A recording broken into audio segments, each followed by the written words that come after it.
আসসালামু আলাইকুম। এসএসসি 2025 সালে পরীক্ষার্থীরা, তোমাদের রেজাল্ট নিয়ে বোর্ডের বড় সুখবর আছে এবং তোমরা রেজাল্ট কীভাবে চেক করবে এটাও দেখাই দিব। এখন দেখো আমাদের রেজাল্টটা পাবলিশড হতে আর সময় মাত্র 2 দিন বাকি রয়েছে। এখানে দেখো টাইমটা আমি দেখাই দিতেছি। এই 2 দিন পরে তোমাদের রেজাল্ট প্রকাশ করা হবে, মানে 10 তারিখে তোমাদের রেজাল্ট ইনশাল্লাহ প্রকাশ করা হবে। এখানে অফিসিয়ালভাবে জানাই দেওয়া হয়েছে তোমাদের রেজাল্টটা হচ্ছে 10 তারিখে প্রকাশিত হবে। এটা বোর্ড থেকে সরাসরি জানিয়ে দেওয়া হয়েছে। তো এখন তোমাদের রেজাল্টের আগে কয়েকটি সুখবর দিতে চাই। এখানে তোমরা অবশ্যই এগুলো যদি জানা থাকে তোমাদের, সেক্ষেত্রে তোমরা অবশ্যই রেজাল্ট পাবলিশ হওয়ার সঙ্গে সঙ্গে এই বিপদগুলোতে তোমরা পড়বে না। তো দেখো, সর্বপ্রথমে আমি তোমাদের রেজাল্ট কীভাবে দেখতে হয় এটা দেখাই দিতেছি। দেখো, তোমরা রেজাল্টের দিন যদি ওয়েবসাইট ভিজিট করো, সেক্ষেত্রে কিন্তু ওয়েবসাইটগুলো প্রচুর পরিমাণে বিজি থাকবে। সেক্ষেত্রে তোমরা দেখো প্লে স্টোরে চলে যেয়ে এসএসসি রেজাল্ট 2025 লিখবে। দেখো কমলা কালারের একটা অ্যাপস আছে, এটা ইনস্টল করে তোমাদের ফোনে রেখে দিবে।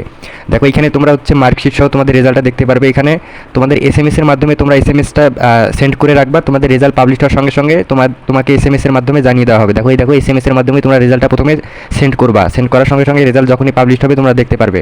আর এখানে হচ্ছে বোর্ড থেকে সরাসরি তোমাদের জন্য একটা সুখবর আছে। এটা হচ্ছে তোমরা যদি তোমাদের রেজাল্ট যদি প্রত্যাশিত না হয়, সেক্ষেত্রে রেজাল্ট পাবলিশ হওয়ার পরেই তোমাদের বোর্ড থেকে হচ্ছে বোর্ড চ্যালেঞ্জের নোটিশ কিন্তু তারা প্রকাশ করবে। এই বোর্ড চ্যালেঞ্জ কীভাবে করতে হয় সকল বিষয় আমি দেখাই দিব, রেজাল্টের পরেই আমি দেখাই দিব। তো যাদের হচ্ছে রেজাল্ট খারাপ হবে, সেক্ষেত্রে তোমাদের রেজাল্টটা পরিবর্তন করে নিতে পারবে সকল বোর্ড থেকে। তো এটা সকল বোর্ডের ক্ষেত্রেই কিন্তু তারা বোর্ড চ্যালেঞ্জের যে একটা শিট আছে তারা কিন্তু এটা প্রকাশ করবে। তো সেই অনুযায়ী তোমরা হচ্ছে সেই বোর্ডের যে নোটিশটা আছে ওইটা দেখেই তোমরা বোর্ড চ্যালেঞ্জ করবে।